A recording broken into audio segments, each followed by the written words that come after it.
Aybəniz yazır ki, möhürlə namaz qılmaq nə dərəcədə düzdür? Yazır ki, möhürlə namaz qılmaq nə dərəcədə düzdür? Şəriət hökmlərində hamı bilir ki, Risalə hökmlərində yazırlar ki, yeyilməsi, geyilməsi olmayan şeylərə insan alnını qoyub qürbətən iləllah səcdə eləyə bilər. Yeyilməsi, geyilməsi olmayan şeylərə. İndi mən bir dənə sual eləyim. Yeyilməsi, geyilməsi olmayan şeylər nədən yaranır? Torpaqdan. Elədir. Yəni bu palazdır, xarçadır, örtüydür. Bu hardan yaranır? Torpaqdan. O ağacdır, o yarpaqdır. Onlar hardan pərvəriş tapır? Torpaqdan. Sonra onu emal eləyirlər, ondan ip düzəldirlər, parça düzəldirlər.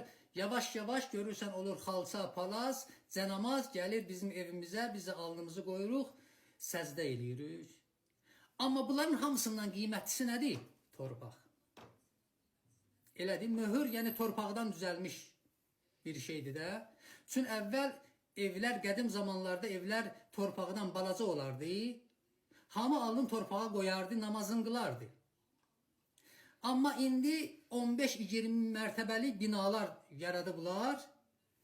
Biri 20-ci mərtəbədə olur, biri 15-ci mərtəbədə olur. Torpaqla onun arasında nə qədər məsafə var? Ona görə o torpaqdan düzəldiblər. Hər kəs alır dükandan, gətirir, namaz qılanda qürbətən iləllah alnın qoyur.